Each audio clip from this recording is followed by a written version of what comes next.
Maagang real talk mga kaibigan, mga ka-reels. Ewan ko kung kayo ay nakararanas ng ganitong pangyayari. Yun bang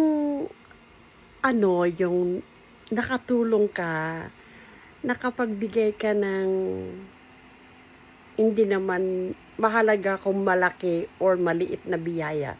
Basta ang ibig ko pong sabihin ay nakatulong ka sa kapwa mo. Pero 'pag nakatulong ka, napapansin niyo ba na may mga taong hindi marunong mag-appreciate at ikaw pa yung lalabas na masama, 'di ba? Nakagawa ka ng kabutihan, masama ka pa rin at meron pa rin silang nasasabi sa'yo. Ginawa mo na ang best mo para matulungan sila, pero in return, meron pa silang nasasabi sa'yo.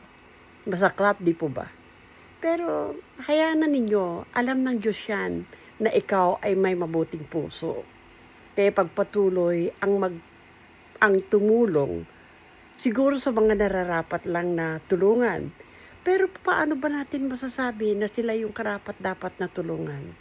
Dahil minsan may mga tao din na mapag, what do you call that, yung mapagsamantala or marunong dumiskarte para lang sila mabigyan, 'di ba?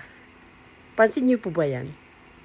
Pero hindi naman po tayo ang may kasalanan kung tutulong tayo sa kanila.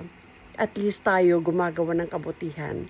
Kung hindi nila ma-appreciate 'yon, bahala na sila. Sila yung nagkakasala.